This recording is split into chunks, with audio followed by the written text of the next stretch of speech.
Chemistry is not মিস্ট্রিতে প্রত্যেককে স্বাগত জানিয়ে শুরু করছি একাদশ শ্রেণীর প্রথম অধ্যায়ের ভিডিও।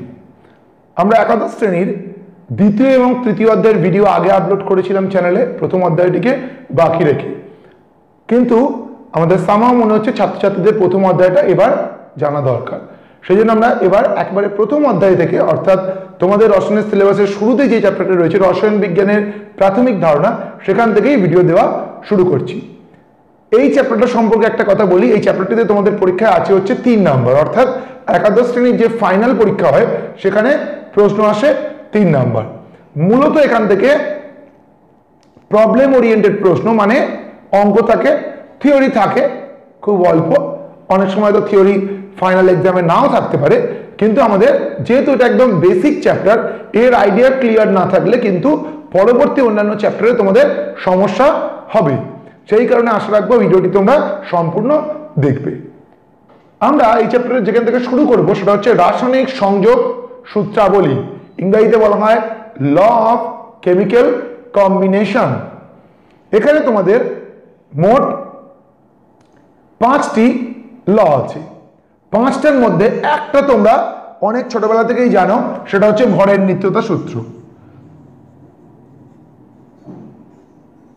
প্রথম লটা।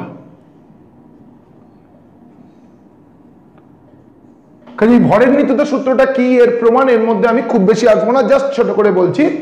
সেখানে কি বলা হয়েছিল যে ভর হচ্ছে অবিনশ্বর, অর্থাৎ ভরের সৃষ্টি বা ধ্বংস করা যায় না, কেবলমাত্র রাসায়নিক বিক্রিয়ার সময়, বিক্রিয়ার আগে এবং বিক্রিয়ার পরে মোট ভর অপরিবর্তিত থাকে, অর্থাৎ সেখানে ভরের কোনো পরিবর্তন হয় না। হয়তো একটা বস্তু থেকে অন্য বস্তুতে রূপান্তর হতে পারে, কিন্তু ভরের কোনো পরিবর্তন হবে না। কিন্তু এর লিমিটেশন বা সীমাবদ্ধতাটা তোমাদের এই স্তরে এসে একটু জানা দরকার, যে সীমাবদ্ধতা কি। আচ্ছা, তোমাদের একটা কথা বলি, ত্রুটি এবং সীমাবদ্ধতা, অর্থাৎ ডিমেরিটস অ্যান্ড লিমিটেশন, এই কথা দুটোর মধ্যে কিন্তু একটা খুব সূক্ষ্ম পার্থক্য রয়েছে। ত্রুটি মানে সেটা ভুল, মানে স্টেটমেন্টটা ঠিক নয়, আর লিমিটেশন মানে স্টেটমেন্টটা ঠিক কিছু অংশের জন্য, সম্পূর্ণের জন্য নয়, তখন তাকে বলে লিমিটেড ল। মানে ধরো তুমি একটা প্রশ্নের উত্তর লিখলে, পুরো উত্তরটাই ভুল লিখলে, তখন বলা হবে ওটা হচ্ছে ত্রুটি। কিন্তু তুমি এমন একটা উত্তর লিখলে যে উত্তরের সম্পূর্ণ যা চাওয়া হয়েছে তাকে কভার করলো না, কিছু অংশকে কভার করে গেল, তখন আমরা তাকে বলবো যে উত্তরটার মধ্যে কিছু লিমিটেশন বা কিছু সীমাবদ্ধতা রয়ে গেছে, অর্থাৎ পুরো কাজটা করতে পারেনি, কিছুটা করতে পেরেছি। তাহলে এই সূত্রটা কিন্তু একটা সীমাবদ্ধতা। সীমাবদ্ধতা কি? যখন নিউক্লিয়ার রিয়াকশন হয়, অর্থাৎ পারমাণবিক বিক্রিয়া হয়,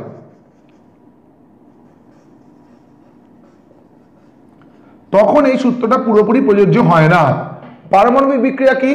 ধরো তোমরা গত বছর পড়েছিলে নিউক্লিয় সংযোজন, নিউক্লিয় বিভাজন, এগুলো হচ্ছে পারমাণবিক বিক্রিয়া। এখানে কি হয়, খুব ক্ষুদ্র ভর শক্তিতে রূপান্তর হয়, অর্থাৎ সূত্রটাও তোমরা জানো, E = mc², অর্থাৎ m ভর যদি শক্তিতে রূপান্তর হয়, তার থেকে যে প্রাপ্ত শক্তি সেটা কি, সেই m ভরটাকে আমাদের c², অর্থাৎ আলোর গতিবেগের স্কোয়ার দিয়ে গুণ করতে হবে। ফলে কি দেখা যাচ্ছে, সামান্য ভর থেকে কিন্তু আমরা প্রচুর শক্তি পেতে পারি। সেই জন্য বর্তমানে এই সূত্রের যেটা সংশোধিত রূপ, সেখানে বলা হয় ভর ও শক্তির নিত্যতা সূত্র। ভর এবং শক্তিকে একসঙ্গে করে দেওয়া হয়। কি বলা হয়, কোন রাসায়নিক পরিবর্তনের আগে ও পরে ভর ও শক্তির যে মোট পরিমাণ, বিক্রিয়ার পরে ভর ও শক্তির মোট পরিমাণ সমান থাকবে, অর্থাৎ এখানে তুল্য পরিমাণ ভর থেকে শক্তি বা শক্তি থেকে ভরের রূপান্তর ঘটতে পারে। কখন? পারমাণবিক বিক্রিয়ার ক্ষেত্রে, নিউক্লিয় সংযোজন বা নিউক্লিয় বিভাজনের ক্ষেত্রে। এটা গেল প্রথম সূত্র, ভরের নিত্যতা সূত্র, যেটা তোমরা মোটামুটি আগের শ্রেণীগুলো তো কোনো না কোনো সময় জেনেছো। পরে যে সূত্রটা পড়বে সেটা কিন্তু আমরা আগে সেভাবে পড়িনি, সেটা আমরা কি পড়বো, স্থিরানুপাত সূত্র, ইংরেজিতে বলা হয় ল অফ কনস্ট্যান্ট প্রপোর্শন। কি পড়বো? স্থিরানুপাত সূত্র। সূত্রটা খুব সহজ। সূত্রটা কি? সূত্রে বলা হচ্ছে যে কোনো একটি যৌগকে যদি পৃথিবীতে ভিন্ন ভিন্ন উৎস থেকে সংগ্রহ করা হয় তাহলে সেই যৌগটা যে মৌলগুলো নিয়ে গঠিত সেই মৌলগুলোর ওজনের অনুপাত ধ্রুবক হবে। মানে কিরকম, ধরো আমরা পৃথিবীর 10 জায়গা থেকে জল দিলাম, ভারতের জল, বাংলাদেশের জল, শ্রীলঙ্কার জল, আরো দূরে গেলাম সেখানে আমেরিকা, ইউরোপ, সব জায়গা থেকে জল নিয়ে এলাম। এখন দেখা যাবে সমস্ত জলের ক্ষেত্রেই হাইড্রোজেন এবং অক্সিজেনের ওজনের অনুপাতটা কত? 1:8। এটাই হচ্ছে স্থিরানুপাত সূত্র, যে আমরা যে কোনো জায়গা থেকে নিই না কেন আমাদের ওজনের অনুপাতটা সবসময় ধ্রুবক হবে। অর্থাৎ যখন জল তৈরি হতে হবে তখন হাইড্রোজেন এবং অক্সিজেনকে এই 1:8 ওজনের অনুপাতে যুক্ত করতে হবে। মানে ভাঙলেও এই অনুপাত পাবো, আবার যদি 1:8 অনুপাতে যুক্ত করি তাহলে আমরা জল পাবো। এটা ছিল হচ্ছে স্থিরানুপাত সূত্র, ল অফ কনস্ট্যান্ট প্রপোর্শন। কিন্তু স্থিরানুপাত সূত্রের ক্ষেত্রে তোমাদের দুটো জিনিস পড়তে হবে। এর সীমাবদ্ধতা পড়ার আগে আর একটা জিনিস বলি, বিপরীত বিবৃতি সত্য নয়। মানে কি বললাম? স্থিরানুপাত সূত্রের বিপরীত বিবৃতি সত্য নয়। এই কথাটা তোমরা ক্লাস 10 অবধি খুব বেশি শোনোনি। বিপরীত বিবৃতি সত্য নয়, reverse statement is not true. কিন্তু এই 11-12-এ তোমাদের কেমিস্ট্রি, ফিজিক্স, ম্যাথ বহু জায়গায় এই কথাটা তোমরা শুনবে, বিপরীত বিবৃতি সত্য নয়। মানে অনেক স্টেটমেন্ট হয় যেটা ফরওয়ার্ড এবং ব্যাকওয়ার্ড দুদিক থেকেই ট্রু। কিরকম স্টেটমেন্ট? ধরো বলা হলো যে দুটো সরলরেখার মধ্যে ন্যূনতম দূরত্বটা কোনটা? তাদের মধ্যে লম্ব দূরত্ব। আবার এর রিভার্স স্টেটমেন্টটাও ট্রু, মানে আমরা যদি লম্ব টানি তাহলেও লাইনটা সব থেকে ছোট পাবো। অর্থাৎ দুটো সরলরেখার মধ্যে, সমান্তরাল সরলরেখার মধ্যে সব থেকে ছোট লাইনটা লম্ব হবে, আবার লম্ব টানলেও লাইনটা সব থেকে ছোট হবে। কিন্তু আর একটা স্টেটমেন্ট বলি, তাহলে বলা হলো সমবাহু ত্রিভুজ মাত্রেই সূক্ষ্মকোণী। স্টেটমেন্টটা ঠিক। কি বললাম? সমবাহু ত্রিভুজ মাত্রেই সূক্ষ্মকোণী, কারণ কি প্রত্যেকটা কোণ 60 ডিগ্রি। উল্টো বলা হলো সূক্ষ্মকোণী ত্রিভুজ মাত্রেই সমবাহু, সেটা কিন্তু নয়। সূক্ষ্মকোণী ত্রিভুজ সমবাহু হতে পারে, সমদ্বিবাহু হতে পারে, আবার বিষমবাহু হতে পারে। সুতরাং এরকম reverse statement is not true. তাহলে স্থিরানুপাত সূত্রের বিপরীত বিবৃতি মানে কি?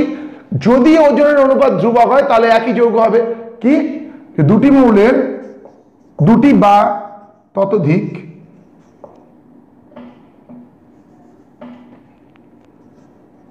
সহজ বাংলায় লিখে দিই, তার বেশি মৌল একই ওজনের অনুপাতে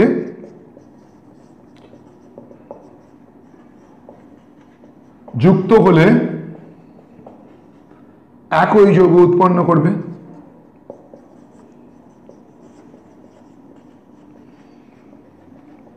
এখন এই কথাটা কিন্তু ঠিক নয়। কেন ঠিক নয়? দেখো আমরা দুটো যৌগ লিখি, তোমাদের পরিচিত দুটো যৌগ, একটা হচ্ছে অ্যাসিটিলিন আর একটা লিখছি বেনজিন।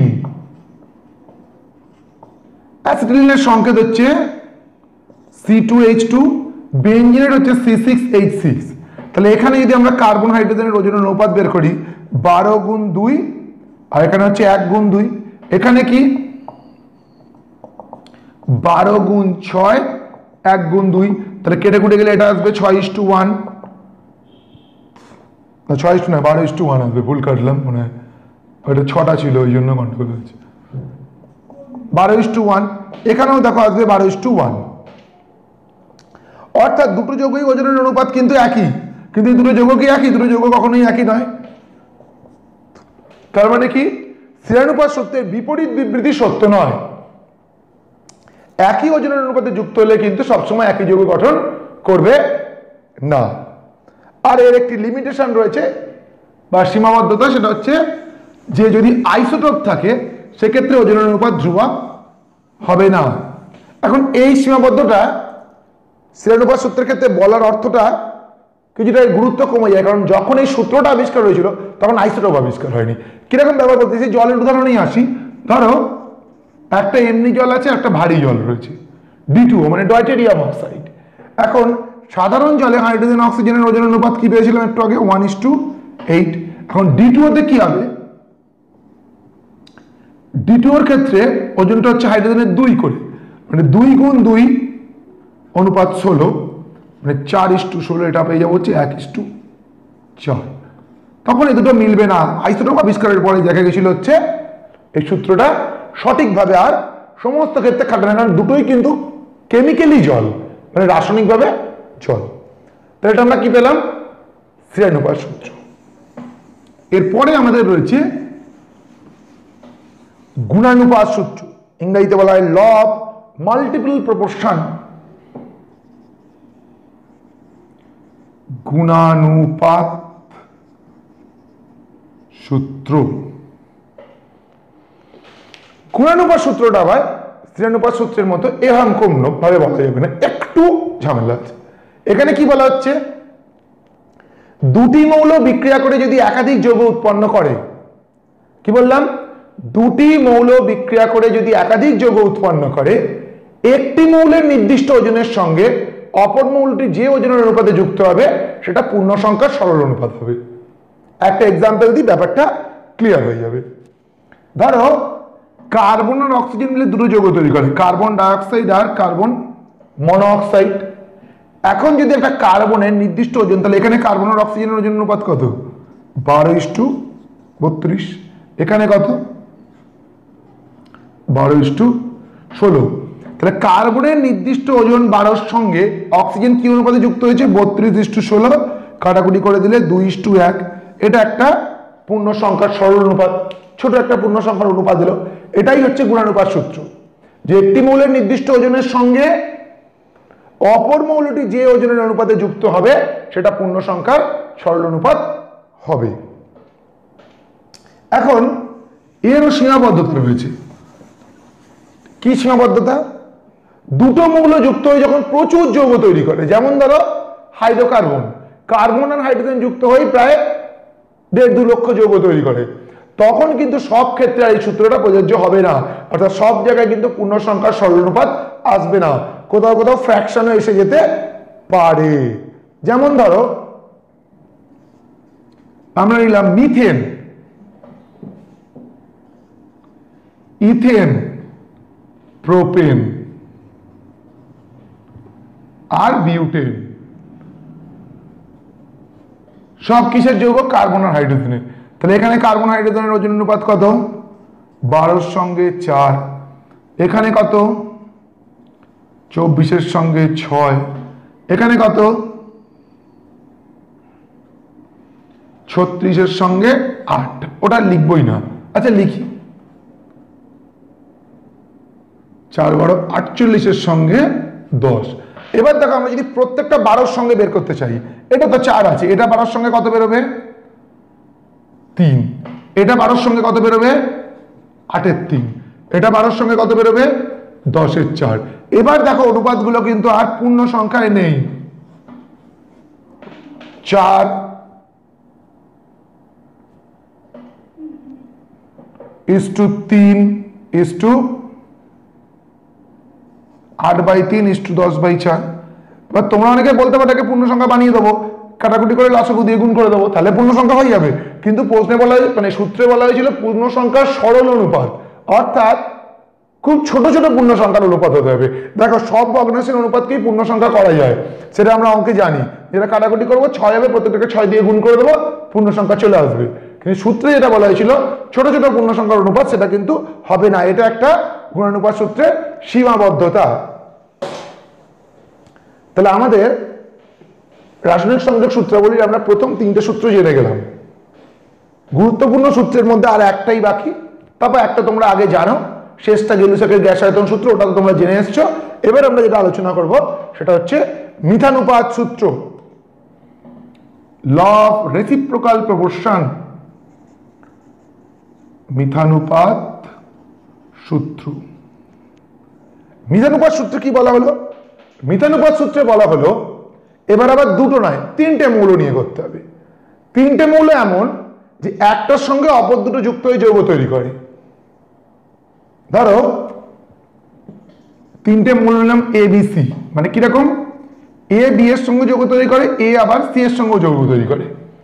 কি বলা হচ্ছে? যদি বি আর সি নিজেদের মধ্যে বিক্রিয়া করেও যৌগ গঠনে সক্ষম হয় তখন তারা কি অনুপাতে যুক্ত হবে?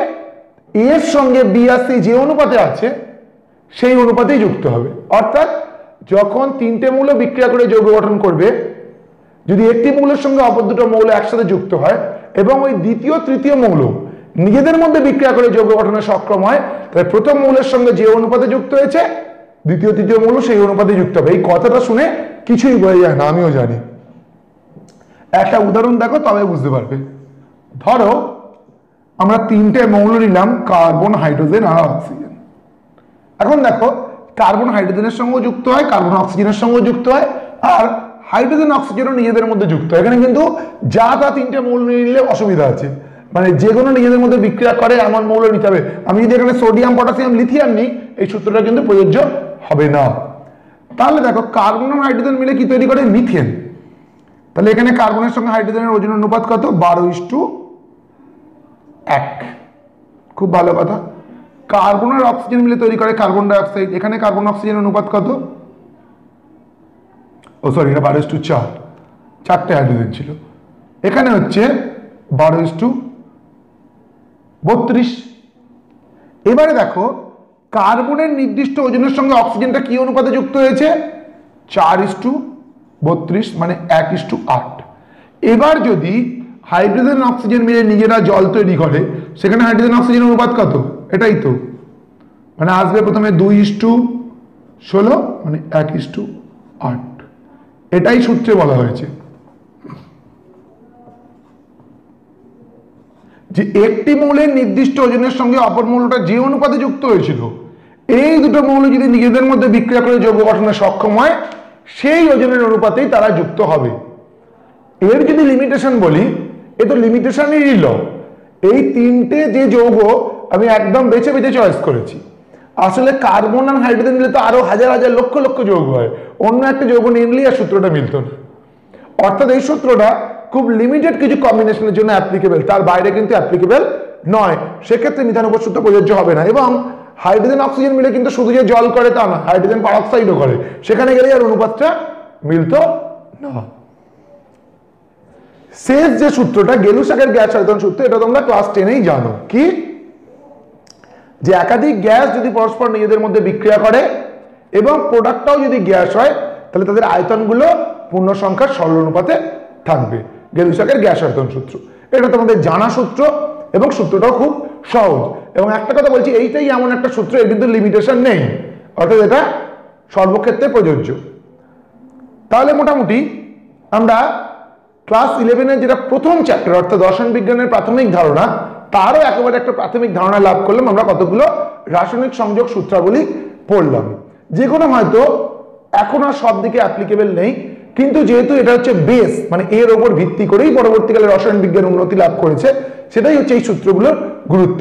ঠিক যেমন ডাল্টনের পরমাণুবাদ ভুলেরও আমরা বছরের পর বছর ধরে পড়ে আসি, কারণ সেখান থেকেই পরমাণুর প্রথম ধারণা পাওয়া গেছিল। সূত্রগুলো ঠিক তাই, মানে এগুলো হচ্ছে রসায়নের পূর্বপুরুষ, এদের ওপর ভিত্তি করেই কিন্তু রসায়ন বিজ্ঞান আজ এই জায়গায় এসে দাঁড়িয়েছে। আশা রাখবো তোমাদের এই ভিডিওটি ভালো লাগবে। ভিডিওটি ভালো লাগলে একটি লাইক করো, নিজেদের বন্ধু বান্ধবদের সঙ্গে ভিডিওটি শেয়ার করো। যারা চ্যানেলে নতুন তারা চ্যানেলটিকে সাবস্ক্রাইব করে আমাদের উৎসাহিত করো। আমার সঙ্গে যারা এতক্ষণ সময় কাটলে প্রত্যেককে অসংখ্য ধন্যবাদ।